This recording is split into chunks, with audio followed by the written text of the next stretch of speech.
Oh, it was more than a dream come true. The Hangover was a dream come true. So for me to be part of the sequel, to have this opportunity is just beyond my wildest dreams. Absolutely.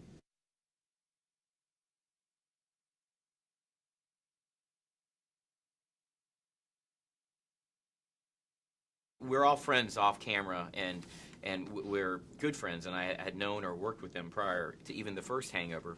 So, and the great part, we got to even be better friends, in the second movie. And what I loved about, for me personally, being able to work with my favorite actors, who are also my friends, and my favorite director, who's also a friend. You can't get any better than that. And it's exactly where I wanted to be, what I wanted to do, and then some. And to have this kind of role just blows my mind. And I'm so grateful for that, and I don't take it for granted. And I know that it's just, it's the Wolfpack, man, and to be able to roll with them is just, come on, it's insane.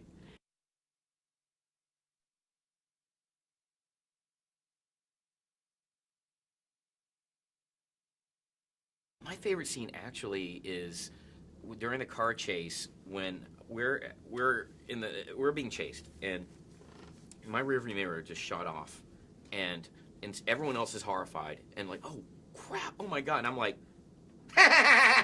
fighting about that, and that to me is my favorite scene, because that to me is what Chow is the whole second movie. He just loves chaos. So I made sure from the rest of the movie that anytime they reacted like negatively to something, I'd always be positive. That to me informed my character. Is Chow just loves chaos. He embraces it. He couldn't be at a library reading a book, he'd blow his brains out. He needs to be where he's a thrill seeker, who's a bit of a sociopath.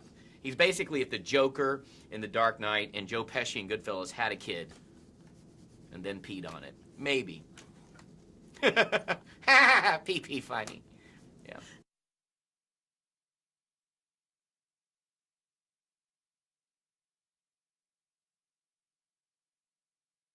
That voice is such a.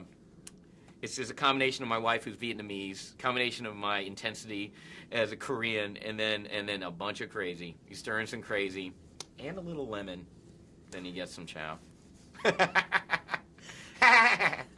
It's just really easy to go into.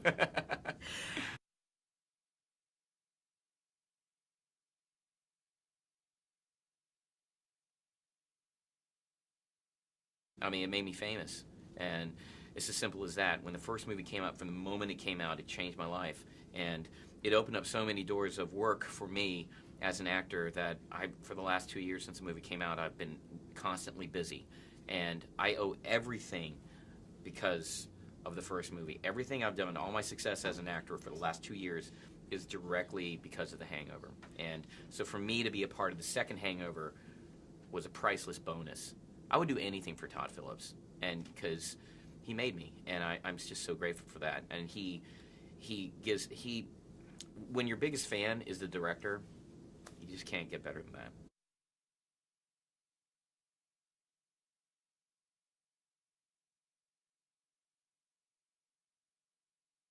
He's great. I mean, it was my idea to do it naked in the first one.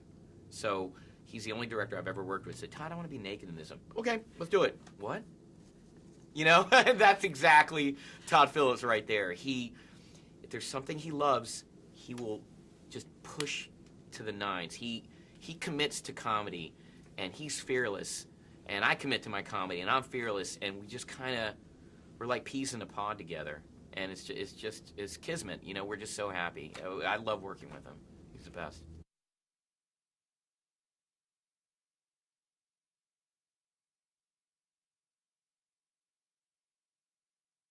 I'm so glad we shot in Bangkok, because Todd's philosophy is always making the settings realistic. You make the characters realistic initially, you make the settings realistic initially, then when you go on the crazy roller coaster ride, that's the essence of Todd Phillips. So when you're going up a roller coaster, you're going up that coaster, and you're looking at the trees, looking at the building. Oh, I've seen that. Oh, man, I've been there. Oh, that's a nice place to have things. What the?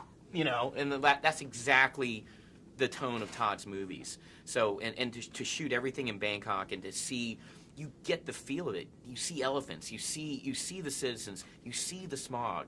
You can actually see it, and that's Todd's genius.